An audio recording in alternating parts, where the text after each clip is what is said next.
Selamat pagi, shalom Bapak Ibu, saudara sekalian yang diberkati Tuhan. Selamat bersua kembali pagi hari ini. Tentu besar harapan dan doa saya, kita semua dalam keadaan sehat walafiat. Mari kita duduk diam sejenak, menikmati renungan singkat firman Tuhan Bapak Ibu yang terdapat dalam Injil Lukas pasal yang kelima, ayat yang ke-30. Demikian firman Tuhan. Orang-orang Farisi dan ahli-ahli Taurat bersungut-sungut kepada murid-murid Yesus, katanya, "Mengapa kamu makan dan minum bersama-sama dengan pemungut cukai dan orang berdosa?" Lalu jawab Yesus kepada mereka, katanya, "Bukan orang-orang sehat yang memerlukan tabib, tapi orang sakit. Aku datang bukan untuk memanggil orang benar, tapi orang berdosa supaya mereka bertobat." Bapak Ibu, saudara sekalian, pandangan manusia dan pandangan Tuhan terhadap orang berdosa itu sangat berbeda, ya, bagaikan setinggi langit dari bumi, saudara, ya.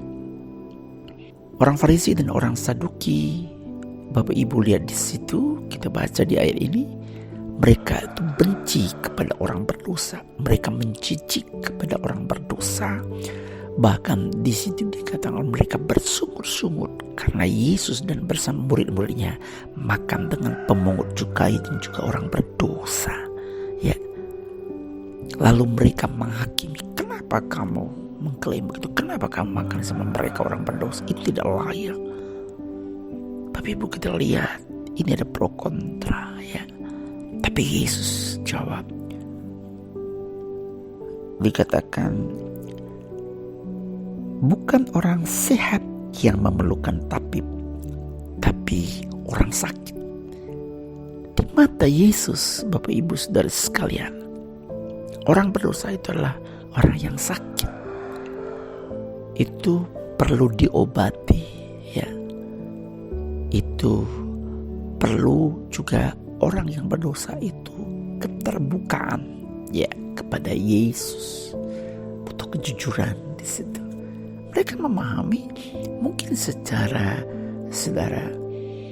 satu sosial di hadapan masyarakat, betul-betul mereka itu adalah orang yang disebut dengan sampah masyarakat, ya, pemungut cukai, mungkin disebut kalau sekarang itu korupsi, banyak makan uang, orang berdosa.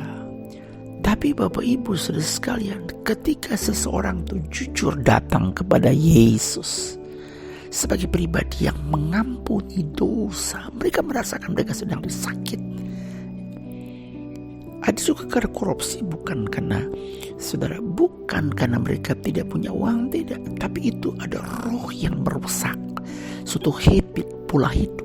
Orang berdosa bukan artinya, coba kita lihat di Indonesia, Bapak Ibu, maaf, ya, bukan orang yang miskin yang korupsi, justru kan orang-orang yang fasilitasnya lengkap. Jadi ini habit, fasilitas yang begitu lengkap, rumah, tunjangan, gaji besar, semua perlengkapan, ya, kebutuhan mereka dipenuhi semua. Bukan tapi masih tahu korupsi. Itu kan kita lihat, itu kondisi, itu habit, itu kebiasaan buruk, saudara.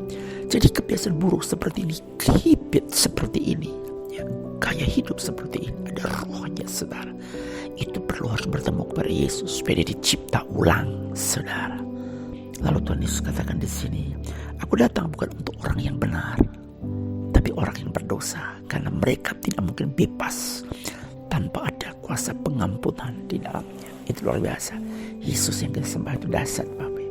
Dia mencipta saya dan saudara, diciptain ulang supaya menjadi seperti pribadi Kristus, mengenakan manusia baru, tapi diperbaharui dari hari ke hari.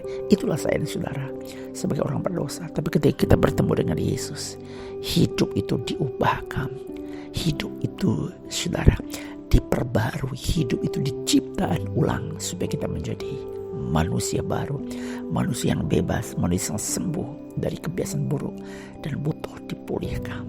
Tuhan Yesus memberkati kita pagi hari ini. Dan tunduk kepala kita berdoa, "Tuhan, ini kami orang berdosa. Kami adalah pemungut cukai, orang-orang berdosa yang tidak layak di mata manusia, tidak layak di mata masyarakat.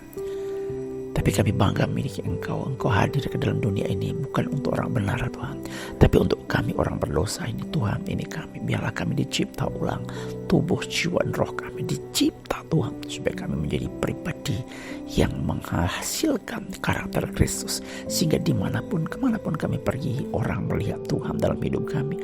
Orang menyaksikan kami adalah ciptaan yang baru di dalam Kristus. Tuhan, terima kasih. Pegang tangan kami Roh Kudus, biarlah kami selalu hidup Tuhan sesuai dengan standar daripada firman-Mu Tuhan, dan menjadi berkat Tuhan yang baik dimanapun kami berada. Pegang tangan kami Roh Kudus, mohon tuntunan Tuhan melingkupi kami. Engkau Allah yang sempurna, Allah yang mengasihi, mencintai kami orang berdosa. Setelah kami bertemu dengan Engkau Tuhan, bukan lagi orang berdosa, tapi orang yang pernah berbuat dosa, tapi menjadi pribadi yang ciptaan yang baru. Yang lama telah berlalu, sesungguhnya yang baru sudah datang. Terima kasih Bapa, dalam nama Tuhan Yesus kami berdoa syukur. Haleluya Tuhan, amin. Selamat pagi, selamat beraktivitas. Tuhan Yesus memberkati kita. Shalom.